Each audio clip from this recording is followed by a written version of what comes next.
दररोज नाश्त्याचा तोच पदार्थ खाऊन तुम्हाला कंटाळा आला असेल तर गव्हाच्या पिठापासून मस्त असे मऊ लुसलुशीत धिरडे कसे बनवायचे ते आज आपण पाहणार आहोत। मी दीपाली स्वागत करते तुमचं कुक विथ दीपा अँड लाईफस्टाईलमध्ये। चला तर मग एक नाश्त्यासाठीचा आगळा पदार्थ म्हणजेच गव्हाच्या पिठापासूनचे हे धिरडे कसे बनवायचे ते बघूयात। तर इथं मी गव्हाचं पीठ हे 1 वाटी घेतलेलं आहे, ते चाळून घ्यायचं। त्याच्यातला सगळा कोंडा जो आहे तो आपल्याला काढून घ्यायचा आहे। आता गरजेपुरतं आपण याच्यामध्ये घातलेलं आहे मीठ, साधारणतः अर्धा चमचा। आता याच्यामध्ये 2 मोठे चमचे मी घातलेले आहे बारीक रवा। शक्यतो तुम्ही बारीक रवा इथं वापरा, म्हणजे पटकन तो भिजला जातो। नसेल तर जाड रवा वापरला तरी सुद्धा चालू शकतो। तर आता इथं पाणी घालून हे पीठ जे आहे ते व्यवस्थित आपल्याला भिजवून घ्यायचं आहे। जसं की आपण डोश्याला भिजवतो तर त्याच्यापेक्षा थोडंसं पातळ आपल्याला हे पीठ भिजवून घ्यायचं आहे।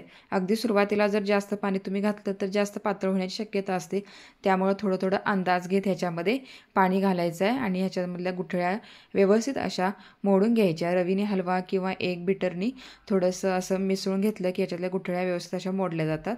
आता हे 15 मिनिटांसाठी पीठ जे आहे ते आपण भिजायला ठेवून देऊयात। अगदी 10 ते 15 मिनिटे याला भिजायला पुरेशी होतात।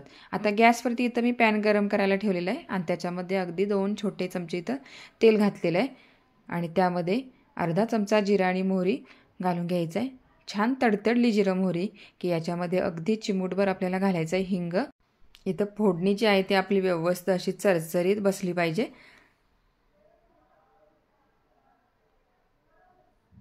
आता त्यानंतर इथं मी 1 छोटा कांदा असा बारीक चिरून घेतलेला आहे, 2 हिरव्या मिरच्या बारीक कट करून घेतलेल्या आहेत, 1 मध्यम आकाराचा टोमॅटो इथं बारीक कट करून घेतलेला आहे। तुम्ही ह्याच्यामध्ये गाजरसुद्धा किसून घालू शकता। आता थोडंसं हे कांदा आणि मिरची जी आहे ते परतून घ्यायचं आहे। अगदी काय आपल्याला हे ब्राऊन करायचं नाही। थोडंसं मऊ झालं कांदा आणि मिरची थोडीशी भाजली गेली की त्याच्यामध्ये घालूयात टोमॅटोसुद्धा अगदी थोडासा मऊ होईपर्यंत परतून घ्यायचा। आता हे जे सारण आपण बनवतोय तर याच्यामध्ये तुम्ही तुमच्या आवडीप्रमाणे कोणत्याही भाज्या मिक्स करू शकता। आता उडदाची डाळ जी घेतलेली आहे ती अगदी छोट्या चमच्याने 1 चमचा उडदाची डाळ घेतलेली आहे, ती सुद्धा तेलामध्ये छान अशी परतून घ्यायची आणि अगदी थोडंसं याच्यामध्ये मीठ घातलेलं आहे, कारण आपण पीठ भिजवताना सुद्धा मीठ घातलेलं आहे। त्यामुळे मीठ घालताना इथं सुद्धा थोडीशी काळजी घ्यायची की अगदी थोडंसं इथं मीठ घातलेलं आहे। आता 15 मिनिटं झालेली आहेत, पीठ छान असं भिजलेलं आहे। तर तुम्ही तर पिठाची कन्सिस्टन्सी पाहू शकता की इतपत आपल्याला ते पातळ पाहिजे। त्याच्यामध्ये हे सगळं सारण आपण घालून घेऊयात आणि त्यानंतर अगदी बारीक चिरलेली अशी कोथिंबीर याच्यामध्ये घालूयात आणि छान असं हे सगळं साहित्य जे आहे ते असं पिठामध्ये एकजीव करून घ्यायचं आहे। गव्हाच्या पिठाप्रमाणेच तुम्ही ज्वारीच्या पिठाच्या म्हणा किंवा इतर मिक्स डाळींचे सुद्धा धिरडे खूप छान असे होतात, पण असा हा एक गव्हाच्या पिठापासून बनणारा आगळा नाश्त्याचा पदार्थ आज आपण बनवतोय। आता इथं पॅनला तेलानं असं ग्रीस करून घ्यायचं आणि त्यानंतर असं जसं की आपण डोशाला वगैरे पीठ टाकतो तर त्या पद्धतीनेच आपल्याला हे टाकायचं आहे। पळीने थोडंसं असं वरून फिरवून घ्यायचं आहे। गॅसची फ्लेम जी आहे ती मीडियम आहे, मंद ते मीडियम गॅसवरती आपल्याला हे धिरडे छान असे भाजून घ्यायचे आहेत।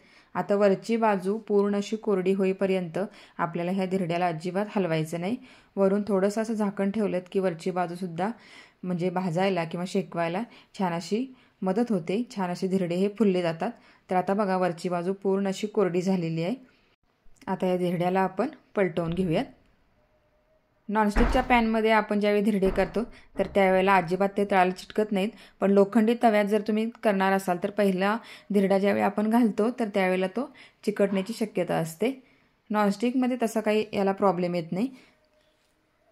तर छान असं 2 ते 3 मिनिटं एक बाजू शेकवल्यानंतर पुन्हा एकदा आलटून पलटून 2 ते 3 वेळेला छान असं आपल्याला दोन्ही बाजू शेकवून घ्यायचं आहे। तर किती छान असा हा आपला धिरडा बनून तयार झालेला आहे।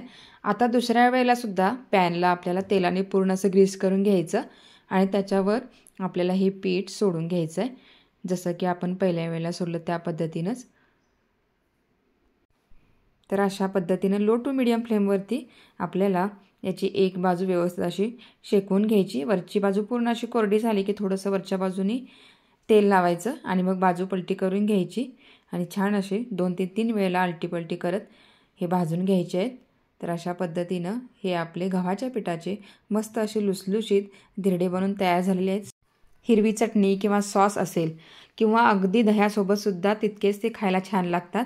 तर आजची रेसिपी तुम्हाला कशी वाटली, आवडली असेल तर कुक विथ दीपा अँड लाईफस्टाईलला लाईक, शेअर आणि सबस्क्राईब करायला मात्र विसरू नका. धन्यवाद.